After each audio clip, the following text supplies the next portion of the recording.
Hello student, class 8 maths का question paper है, annual school examination 24-25 final exam. तो जिन बच्चों का ये एग्ज़ाम हो चुका है वो अपने आंसर चेक कर सकते हैं, एंड जिनका ये एग्ज़ाम नहीं हुआ है अभी तो उनके लिए इम्पॉर्टेंट है, अच्छी तरह से इसे प्रैक्टिस कर लीजिएगा। एंड एग्ज़ाम कैसा हुआ ये भी कमेंट करके बताना। तो अभी हम इनके आंसर्स को डिस्कस करेंगे, तो चलिए स्टार्ट करते हैं।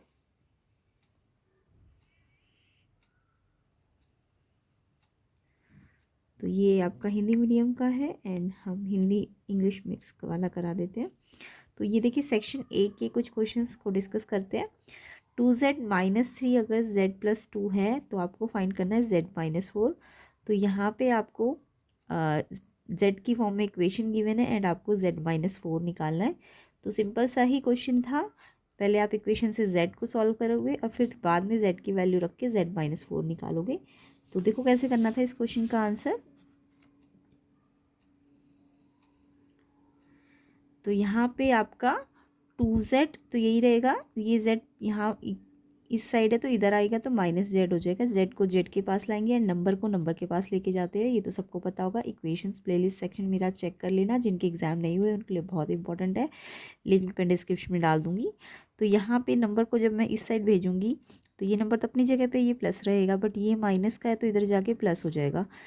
तो जब भी कोई नंबर इधर से इधर भेजेंगे तो इसका साइन चेंज होगा, माइनस है तो प्लस होगा। और ये z के पास जाएगा तो इसका इस वाले का साइन चेंज नहीं होगा, बट इधर से ये इधर आएगा तो इसका साइन चेंज हो जाएगा। तो ये प्लस का है ना आगे, तो ये माइनस का हो जाएगा। अब 2 में से 1z माइनस होगा तो z बचेगा एक, है ना। और जो नंबर बड़ा होगा उसका साइन, तो ये बड़ा है ये 2 वाला, तो प्लस का साइन आगे, ठीक है।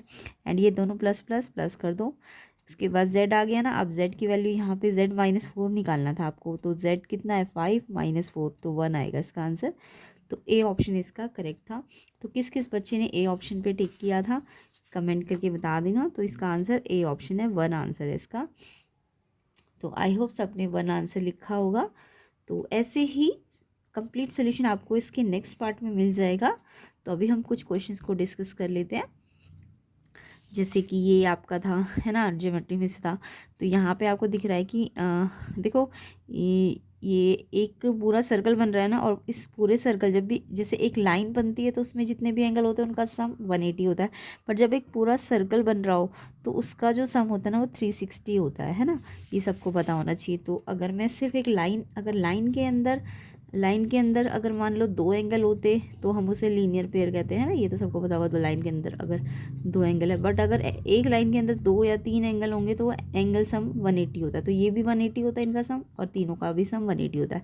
बट यहाँ पे लाइन नहीं बन रही, कहीं भी बन रही कोई लाइन नहीं बन रही। देखो ये लाइन थोड़ी ना बन रही है, ये ऐसे से जा रहा है। तो ये पूरा सर्कल ले लो, तो इस सर्कल का जो सम होता है, सर्कल का जो सम होता है जितने एंगल्स भी है इसके अंदर उन सब का 360 होता है। तो इसमें कौन कौन से एंगल बन रहे हैं, एक्स बन रहा है, 36 बन रहा है, 64 बन रहा है, 150। तो इन सब का टोटल करो और इक्वल में 360 रख दोगे, है ना। अब यहाँ पे ये सारे एंगल्स है तो डिग्री लगा सकते थे, बट ये ऑप्शन वाले क्वेश्चन थे तो आपको इतना सारा सॉल्व नहीं करना, वो समझाने के लिए सॉल्व किया जा रहा है आपको। तो रफली इसको जल्दी जल्दी सॉल्व करके आंसर लिखना था, आंसर टिक करना था, है ना। तो एक्स तो यहीं रहेगा, इन सबको नंबर्स के साथ ऐड करो तो 36, 64, 100, और 100 में 150 जोड़ो 250, एंड यहाँ पे 360। अब आपको 250 ये एक्स निकालना है तो ये प्लस का 250 को इस साइड भेजो तो ये प्लस है तो माइनस हो जाता है ना। तो इससे ये एक्स की वैल्यू 110 आएगी। डी ऑप्शन इसका आंसर है। किस किस बच्चे ने ये ऑप्शन टिक किया है ये कमेंट करके बताना। तो ऐसे ही डिटेल सोल्यूशन जिन बच्चों के एग्ज़ाम नहीं हुए उनके लिए हेल्पफुल रहेंगे। तो नेक्स्ट पार्ट में मैं इसका कंप्लीट सोल्यूशन लेके आऊँगी। अभी फ़िलहाल हम जस्ट इसके क्वेश्चंस को डिस्कस कर रहे हैं, कुछ कुछ के आंसर भी डिस्कस कर लेंगे। तो इसका आंसर तो आपका 110 है, डी ऑप्शन, ठीक है। नेक्स्ट क्वेश्चन देखेंगे। नेक्स्ट क्वेश्चन था 5 की पावर 0 + 6 की पावर 0 × 7 की पावर 0। तो मैंने आपको बता रखा जब भी किसी की पावर 0 हो तो 1 लिखना चाहिए। तो ये 1 + 1 × 1 है ना। तो अब आप कमेंट करके बताना इसका आंसर क्या आएगा। जिन बच्चों का एग्ज़ाम नहीं हुआ वो खासकर कमेंट करके बताओ, और जिनके एग्ज़ाम हो गए वो भी कमेंट कर सकते हो। तो यहाँ पे थर्ड का आंसर आप, मैं होमवर्क दे रही हूँ आपको, कमेंट करके सब बच्चे आंसर देना। नेक्स्ट क्वेश्चन देखो, a square number ends in the digit 4, the unit digit in the square root of this number. तो एक स्क्वायर नंबर अगर 4 डिजिट पे एंड हो रहा है तो उसका स्क्वायर रूट करने पे क्या नंबर आएगा। तो जब भी कोई स्क्वायर नंबर 4 पे ख़त्म होता है तो उसके लास्ट उसका जो स्क्वायर रूट होता है ना, या तो उसमें 2 आता है या 8 आता है, क्योंकि देखो 2 का स्क्वायर करोगे तो 4 आएगा एंड 8 का स्क्वायर करोगे तो भी 64 आएगा।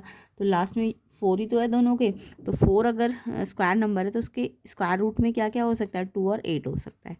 ठीक है, नेक्स्ट है approximate distance of the moon is this. तो आपको इसको स्टैंडर्ड फॉर्म में बताना था, तो ये तो स्टैंडर्ड फॉर्म सबको आती होगी, इसका आप आंसर मुझे कमेंट करके बता देना क्या है।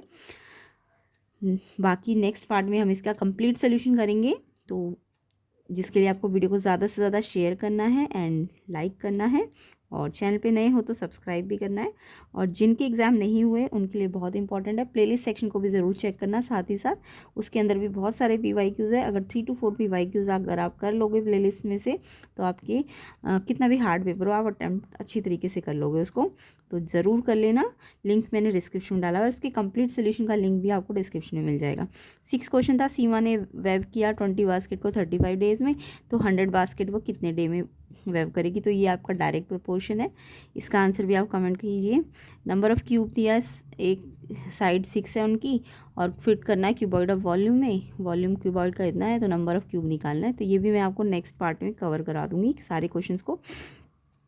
इसका आपको साइड व्यू में कैसे दिखेगा उसका आंसर, तो इसको भी आप मुझे कमेंट करके बताओ कि आंसर लिख के आए उसका। तो ये सारे क्वेश्चंस के आपको डिटेल आंसर मिलेंगे जस्ट इसके नेक्स्ट वाली वीडियो में, लिंक डिस्क्रिप्शन में मिल जाएगा। तो अभी जस्ट हम पेपर को देख लेते हैं। ठीक है, एग्ज़ाम कैसा गया, जिनका एग्ज़ाम हो चुका है वो भी जल्दी जल्दी कमेंट कर देना, और आपको अपने आंसर जानने हैं तो इसके नेक्स्ट वाली वीडियो आने ही वाली है, उसमें आपको सबके आंसर्स भी मिल जाएंगे। तो ये इसका सेक्शन बी के क्वेश्चंस है। सेक्शन सी,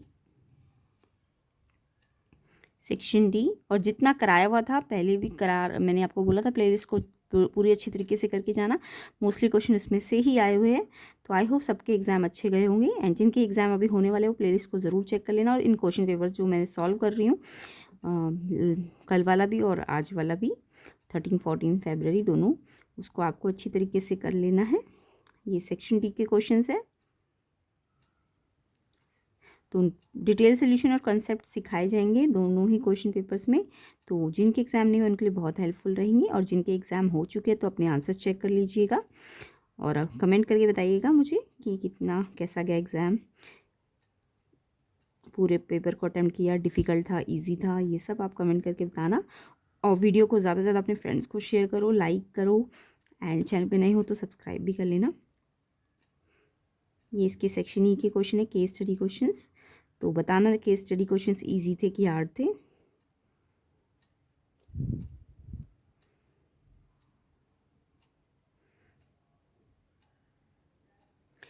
तो चलिए नेक्स्ट पार्ट में हम इसका कंप्लीट सोल्यूशन करेंगे, और जो जो होमवर्क में मैंने क्वेश्चंस दिए मुझे कमेंट करके जल्दी जल्दी बता दीजिएगा, एंड प्लेलिस्ट सेक्शन को ज़रूर चेक करना, लिंक मैं डिस्क्रिप्शन में डाल दूँगी।